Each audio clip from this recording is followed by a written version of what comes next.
Welcome to the Raising Confident Girls podcast, your guide to raising strong, confident daughters. I'm Melissa Jones, the founder of Girls Positivity Club and a teacher for over 20 years. In a world where girls often feel overwhelmed, anxious, and confused, this podcast is your go-to space. As caregivers, we navigate challenges together.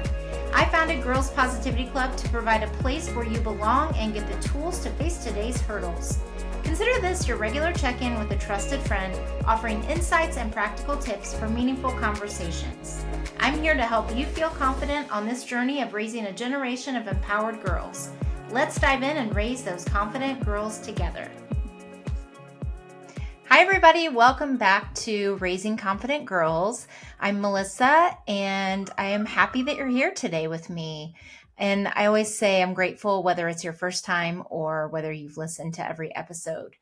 And today I want to talk about a topic that I got from another podcast. So I love podcasts, and I think it's why I was so passionate about starting my own, because they're so powerful and they've been so powerful in my life. But Mel Robbins had a guest on last week, or maybe it was early this week, that was a scientist who had studied happiness. It was like an 86-year study on happiness from Harvard. And she had this expert in and was talking about happiness and what we consider happiness and what we need to feel happy and in life. And it wasn't all unicorns and rainbows. It's my son always says that to me, Mom, everything's not unicorns and rainbows. And, it's kind of our inside joke, but really it's true. And we don't want to, pretend like everything has to be perfect in order for us to be happy. And I apologize for the roosters are really crowing right now. So just if you didn't catch last week's episode, totally interrupting my train of thought. But yeah, there's a lot of crowing in the background because we have chickens. So apparently they have a lot to say about this. But getting back to the study, it's like, they studied these people and they were, boys and girls, and as they were growing up. And it really got me thinking about who has your daughter's back and the 4 key people that every girl should really have around her. Because what the study showed was, how important relationships are in people's lives. And it doesn't mean you have to have a perfect home life or you have to be close with every parent or things like that. I think it's really important for us to think about in our girls' lives, does she have these people in her life? And I thought it would be a good episode because it's what I love about podcasts is when I reflect on things and I think about my own life or my child's life or people that I love or, just ways to grow. And I think it's just something really powerful to think about. And then I always have the frame of like, how could I use this to help girls and to help caregivers of girls? Because I always want to spread anything that I'm learning or any insight that I have, based on my experience, of over 20 years of working with girls and families and then just new things that I'm learning, because I think you're never done learning, you're never finished. It's like we're always going to grow in new ways, and that doesn't always feel comfortable. But in thinking about the relationships, the scientist described it like a home base. So if you think about it, I think about games that kids play, and I think we've all probably played tag. And there is always a home base. In most tag games, there is a home base. I could get into a whole thing with tag because there are so many variations just because of being around kids for so long and seeing so many games of tag. But thinking about it as a metaphor for what we want our girls to feel. We want them to feel that home base. So I think about when I was growing up, my home base was literally my home. It's the only place I really felt warm and secure. I felt accepted for who I was, even when I was quirky, even when I said weird things or made mistakes. I always knew that my home was a safe place for me to be myself, and I felt a very strong sense of belonging. And the same thing with my extended family. with most of my extended family on my mom's side, especially, and my dad's side, um, it depended on, the setting and where we were, but I did have all of those caring adults. And I think about how important that was in my own development of my confidence, my self belief in things, because I struggled so much because I didn't know how to do those things for myself. I didn't know how to have my own self belief. So I lacked the skills.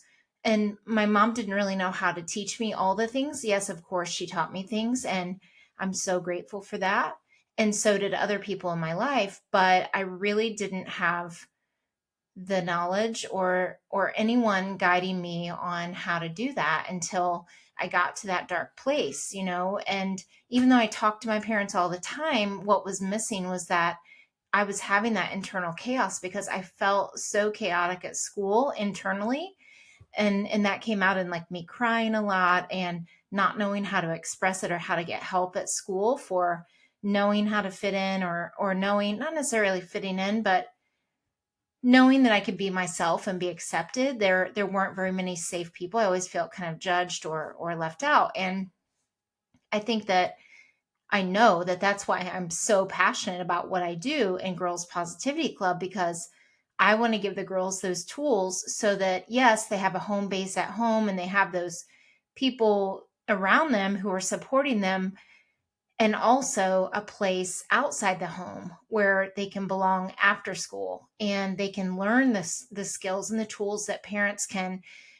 reinforce. And my favorite thing is when I get like a text from a parent, or a message or an email that says, like, a screenshot of a parent, a conversation they had with a teacher, and they were like, she's so, like, recently I had this happen where the mom was like, it was this really nice note from a teacher, and she was like, you're doing such a great job with her at home, and we know you're reinforcing, getting these skills in of, helping her in her academics, but also I just want to really compliment how positive she is and how she sees things as growth, like she isn't afraid of a challenge, and she's able to, work through things with a good attitude, and trying new things and all these things. And this particular girl she's 9, and she's been with me for 3 years in Girls Positivity Club.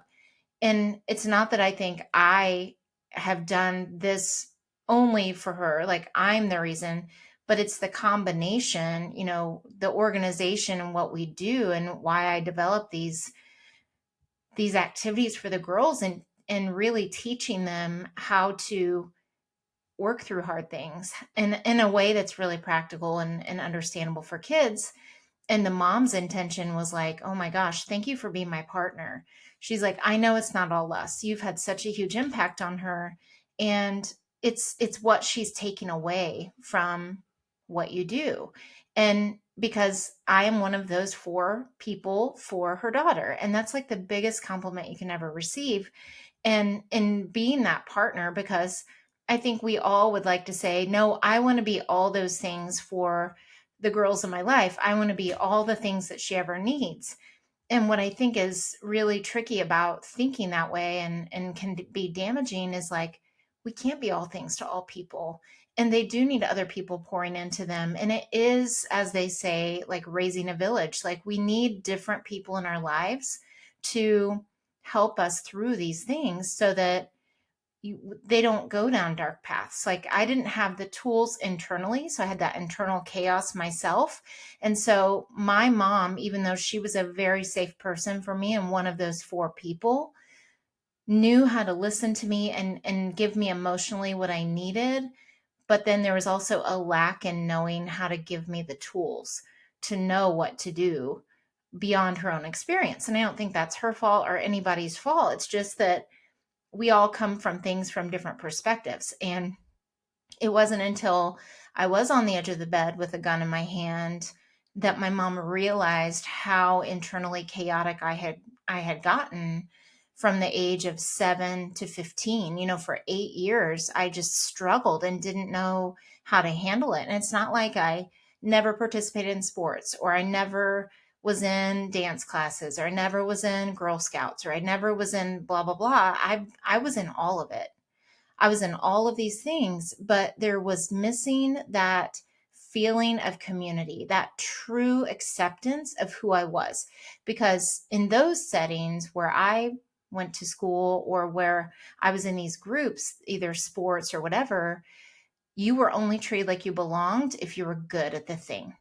So if you were an average player, you weren't really given much attention by the other girls. You were kind of invisible. That's how I felt.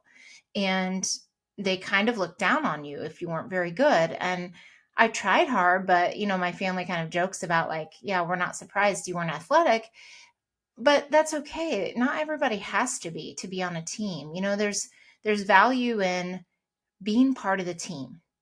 And that's really what our girls need, is to feel like they truly belong and are accepted.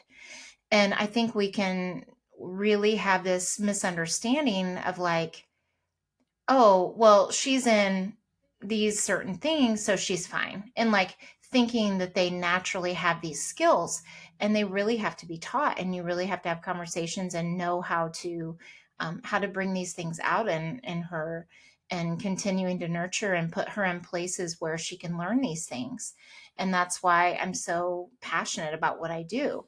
And so when you think about who has your daughter's back, you know, even when things don't go well, and this came from that happiness study too, it's like, even when things don't go well, you have someone who has your back. That is super crucial. What they found in the Harvard research is that the happiest people had these four categories of people, and they knew that someone in the world loved and accepted them for who they were, mistakes and all, imperfections and all, and loved them anyway, unconditionally. So I think that we know that, and we think our kids know that, but we have to verbalize it too. Especially when they're in that preteen, teenage, we have to keep reinforcing it. I think we're really good at it when they're little. And then they start to get older, and we make an assumption, myself included, that, oh, they already know. Like, oh, they know to believe in themselves. And yes, they know the idea, but they don't always know how, when things are hard, when things don't go well, or what to do in different situations. And so the more we can equip them ourselves, or in putting them in environments that do that in different ways, the better off they'll be. And not only happiness, but in their own internal confidence, and in the confidence of knowing how to handle hard things in healthy ways, so that they don't go down dark paths like drug use, unhealthy relationships, to my extreme dark place of potential suicide. And we don't want our girls to go down those paths. So we want to equip them, and really just make sure that they have these things in place, and keep checking in with them about those, and making sure that they do know that they have people who have their back. So when I think about this, I think in those four categories. So you might be thinking like, it can feel kind of scary, where you're like, oh my gosh, I don't want those things to happen. I'll do anything, because we all will for our girls. And so there are these four categories. The first one is a mentor. So, a mentor or an expert. This is a person who is really knowledgeable in a certain area. So this could be a coach. This could be a person who knows how to do something that is ahead of where your daughter is. This could be a person who is in your church group, who is a mentor. This is a person who, besides you, is, like saying, I believe in you and I'm here for you. And for me, it was a therapist, because I had gone down that dark path, and my mom didn't know what else to do, because I was in all the activities, but I didn't feel a sense of belonging. And I'll touch on when we talk about that, how to check in with your daughter. But having that person who's not your own parent, who believes in your daughter or the girl in your life. It's like, when we say things to our kids, sometimes this is what girls tell me. they say, well, they have to say that because they're my parent. So it's like you believe your parent that, you tell them like you can do anything, you just keep trying. You're telling them all the right things and they do hear you, even if you get an eye roll.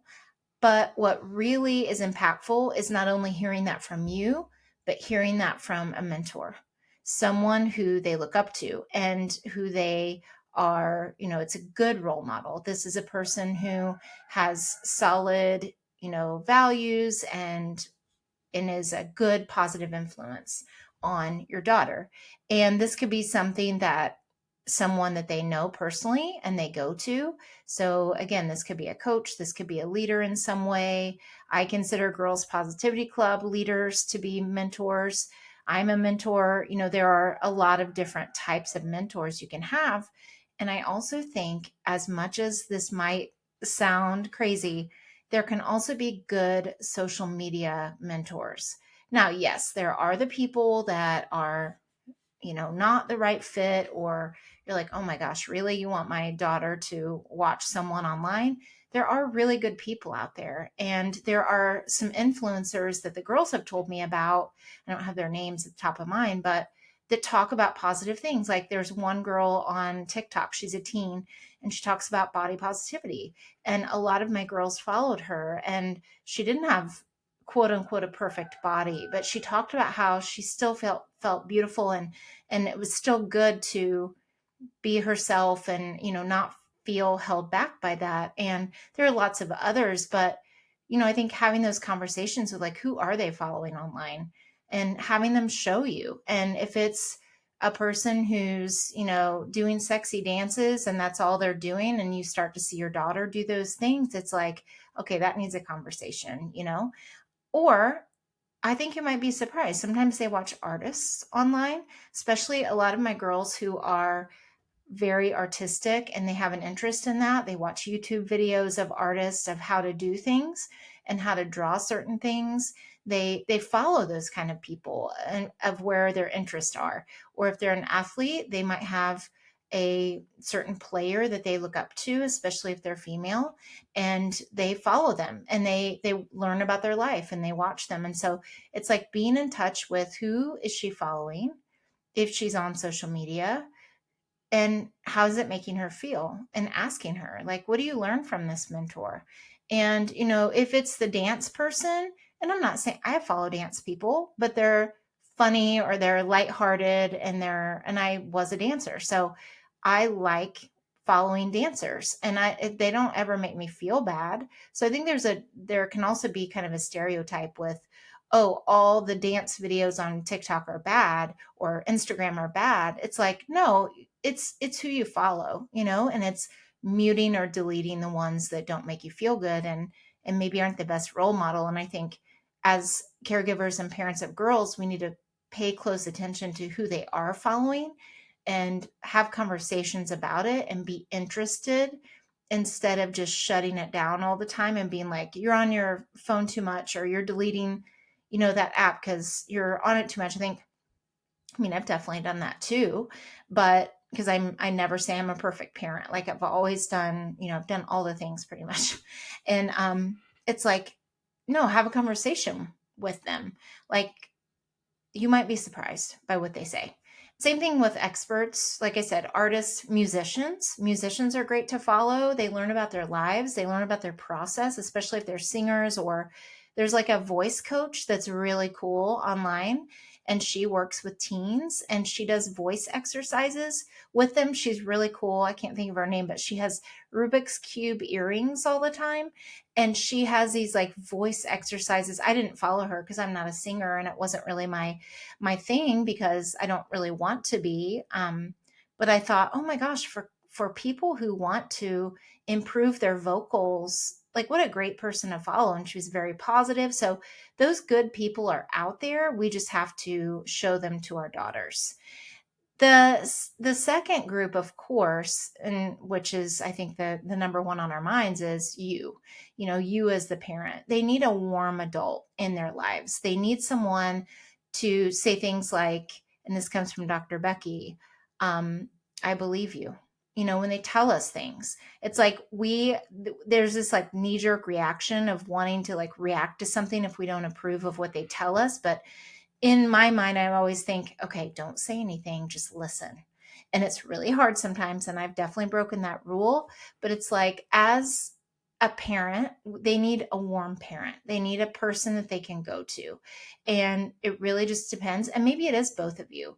You know, you can be different things for the girls. I mean, my mom and dad were both a big influence on me in different ways. So it's having that at least one warm connection. And this goes back to the study of all of the people that reported having like a happy life had a warm adult or warm parent in their life. And that's really important because we teach them boundaries. We teach them how to, you know, do life.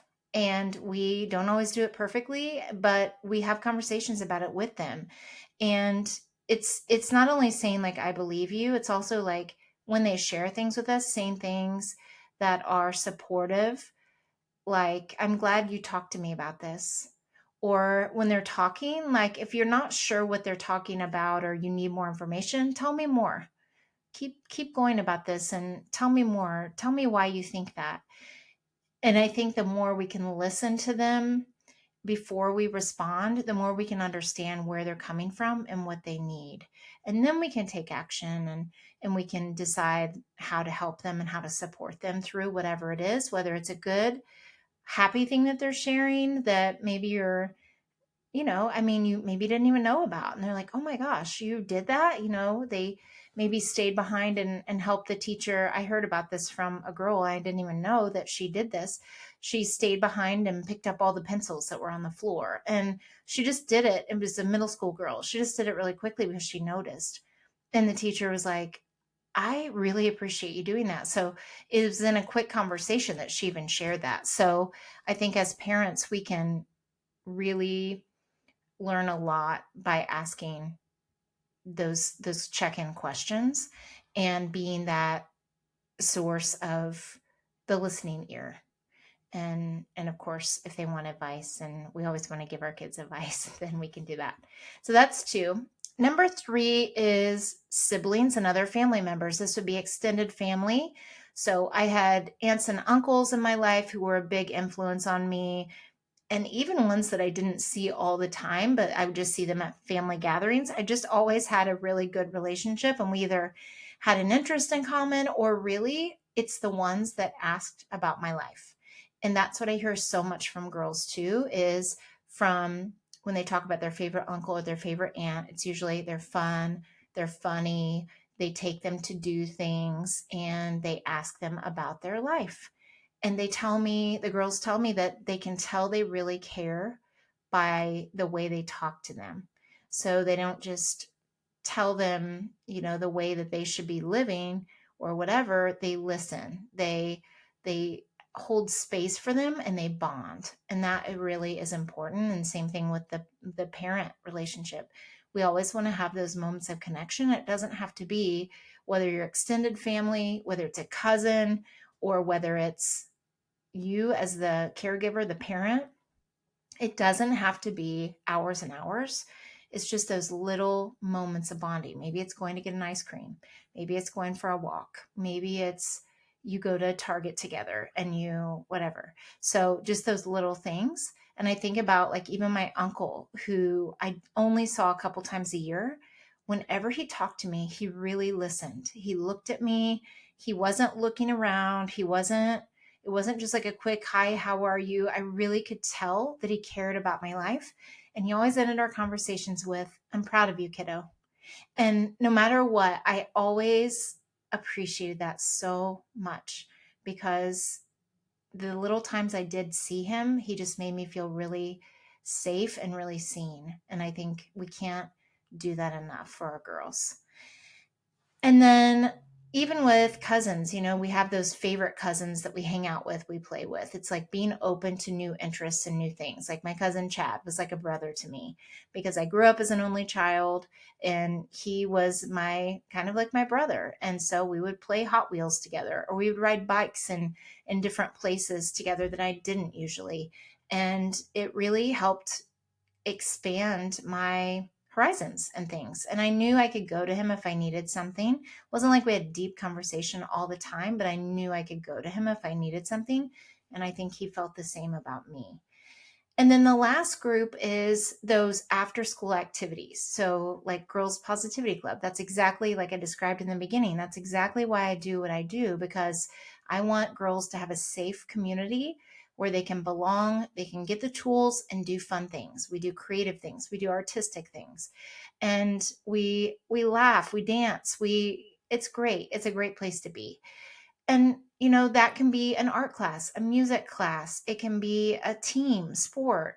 It can be swimming. It can be a walking club, anything. So, whatever your daughter's interests are, just helping her really try new things. And the number one thing is to ask her, do you feel like you belong there? Do you feel accepted? Do you feel like you have time to connect? And the one surprising thing I think parents assume when their kids are in sports or in art class or music class or taekwondo or whatever, martial arts are also amazing for girls, is they assume they have deep connections there. And sometimes there's not time for that. So I heard from a girl last week that she's in taekwondo and she loves the class and she loves her instructor. She's learning so much, but she doesn't really have friends there. She has friendly people, like she knows people's names and things like that, but unless you make a plan outside of class is so busy, there's not really a lot of time to get to know other people. So I think we just have to be careful of putting our daughters in activities and thinking that solves everything, and being intentional about the types of activities that, yes, she might be in a sport, and she might need a different community where she can go deeper with other girls or with other people. So I hope this is helpful. Let me know if you think there's another category of what your daughter needs, those people who have her back or those communities who have her back. And I would love to hear from you. And here's what I want to give you as a takeaway. Ask your daughter how she feels in these areas. So say something like, do you feel like you have these people in your life? And go through those 4 categories with her and have her name them. And it's not bad if she doesn't have them all, but just ask her, would you like to have a mentor, or would you like to be part of a group that's like this, or just do a check-in about that and see what she says. I think you might be surprised, and it could be a pleasant surprise, or it could be like, oh, an eye-opener where I want to get her involved in a different type of those 4 categories, making sure that you do that so that she feels like she has her back, or she has her back and you have her back, and so do other people. So if this is helpful, please pass it on to another parent or caregiver of a girl, and I would love for you to leave a review and a rating, hopefully 5 stars, because you're getting good value out of this. And until next time, keep raising those confident girls. Thanks for joining another empowering episode of the Raising Confident Girls podcast. Share today's insights with caregivers and friends, building beautiful relationships with strong girls. Hit subscribe so you never miss an episode. We're not just a podcast, we're a community. Follow Girls Positivity Club on social media for more empowering content on Instagram, Facebook, TikTok, and YouTube. This podcast empowers you, supporting incredible girls. Let's create strong, beautiful relationships with the girls in our lives. I appreciate you listening today. Stay confident, stay connected. Until next time, keep raising those confident girls. You've got this.